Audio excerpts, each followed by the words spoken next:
Welcome to my first interviewal blog on YouTube. Starting with full gratitude and a big thanks to today's interviewee, multi instrumentalist, one of the most promising performer, and upcoming artist of Sarod and the rare come extinct instruments, the Mohanveena and Sursingar. Shree Joydeep Mukherjee.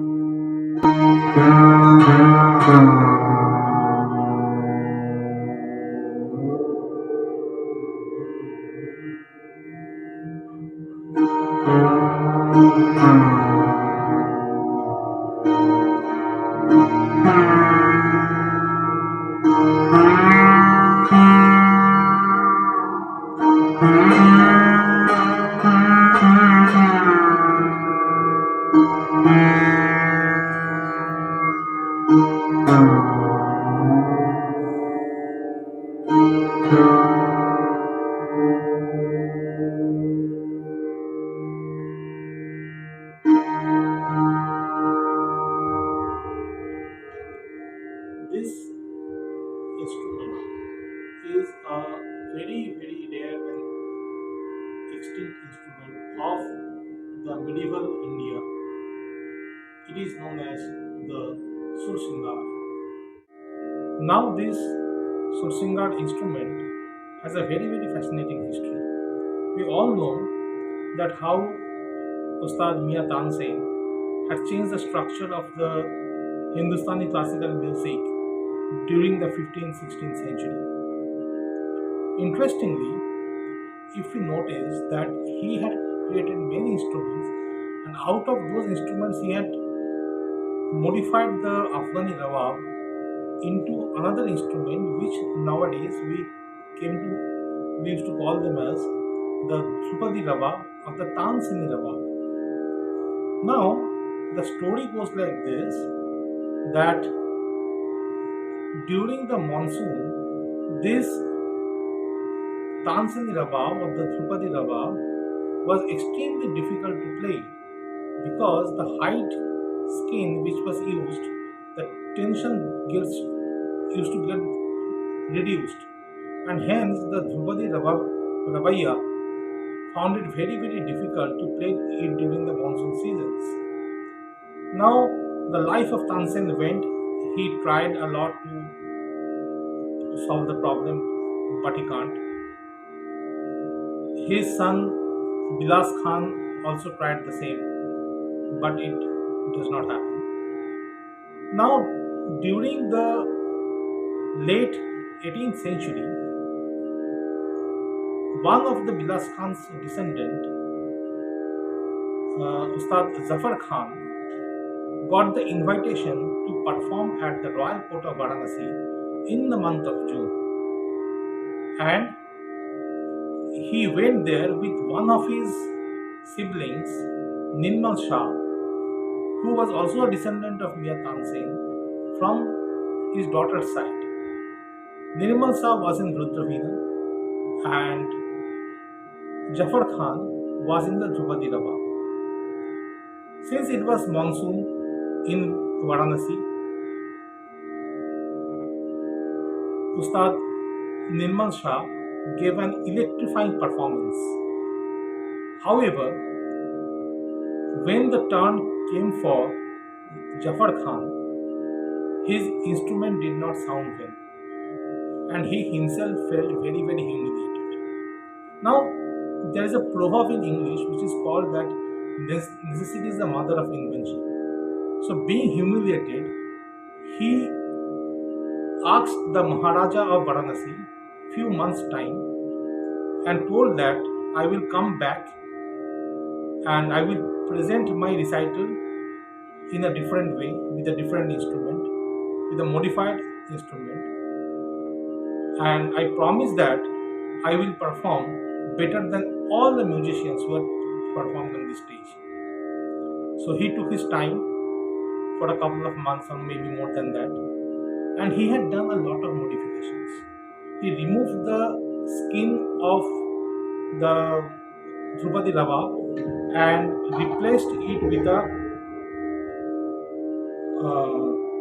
wood.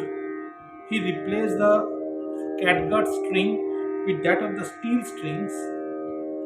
He replaced the wooden tabli with that of a goat,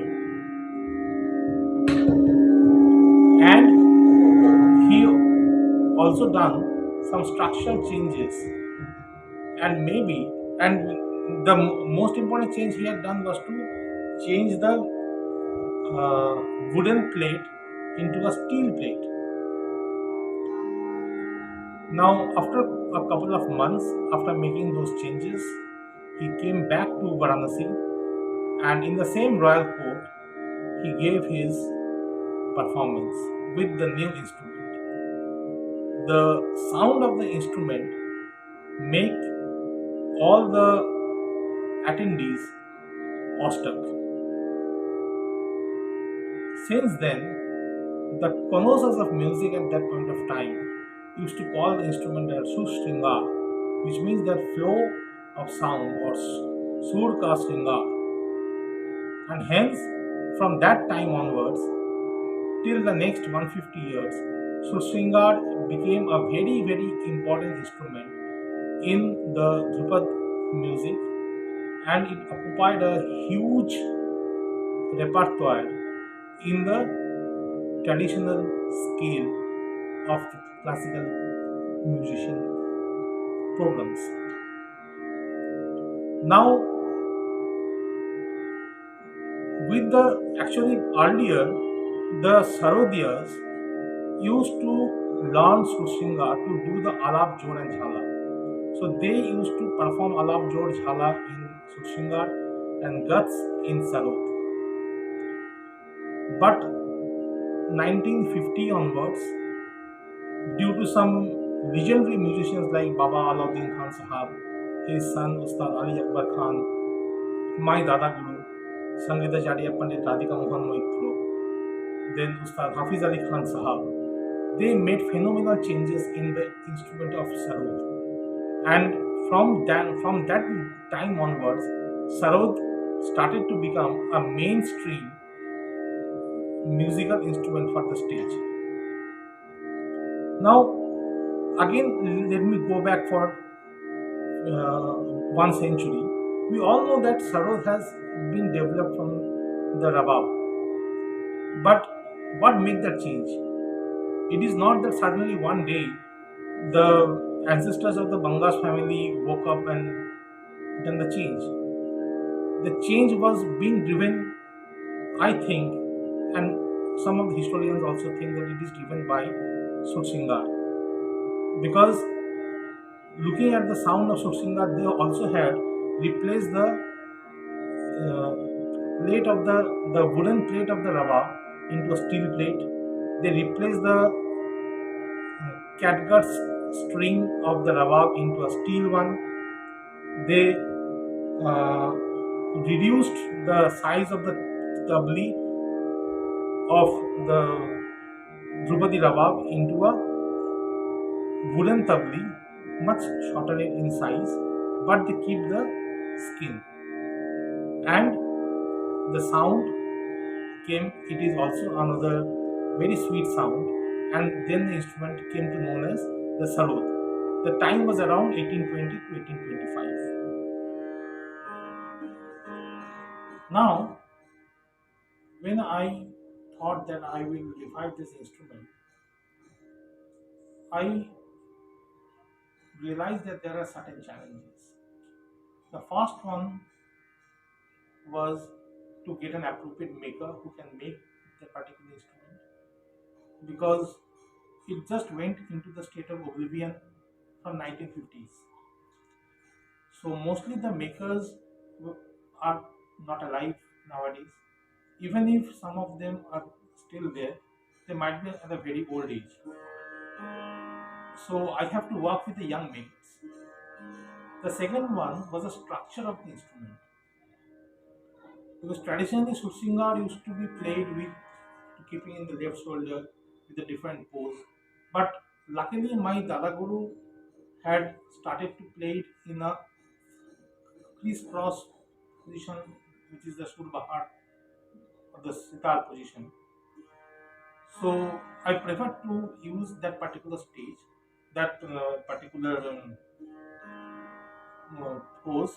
Now, then I realized that it is very difficult to bring that particular instrument. So first I thought that I have to use it for a regular concert. So the thing that came to mind that I have to reduce the size anyhow. But if I reduce the size, then the sound quality might affect.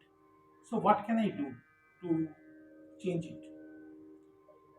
So I had done certain things. I had reduced the size from 60 inches to 52 inches. It's 8 inches short, which can get inside any SUV car. Then I had reduced the tabli by a couple of inches. And I kept in mind that traditionally Sursingar was used only as a means to play the alap, jor and jhala. But I might have to play a gat also in a slow tempo or with a ending with a jhala if I have to travel that instrument, that one single instrument. So I wanted to make that particular instrument a artist friendly instrument for any concert stages.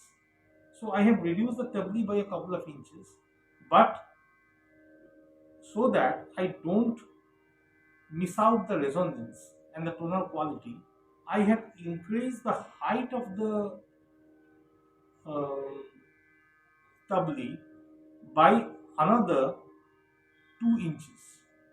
And at the same point of time, I have added the sympathetic strings which were not there in the traditional Sursingar.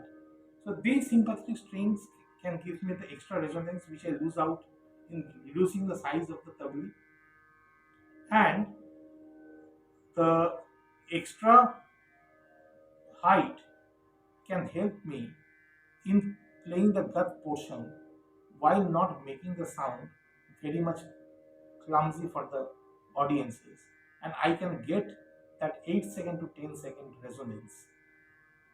I had also cut down the size of the uh, plate, the steel plate. I had reduced some of the steel strings with the bronze strings.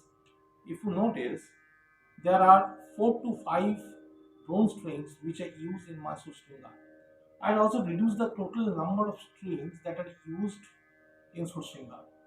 There were 4 main strings and there were 5 drone strings. I have reduced the 5 drone strings into 4 drone strings, and I have added the 2 chikaris so that I can play the jhala portion well.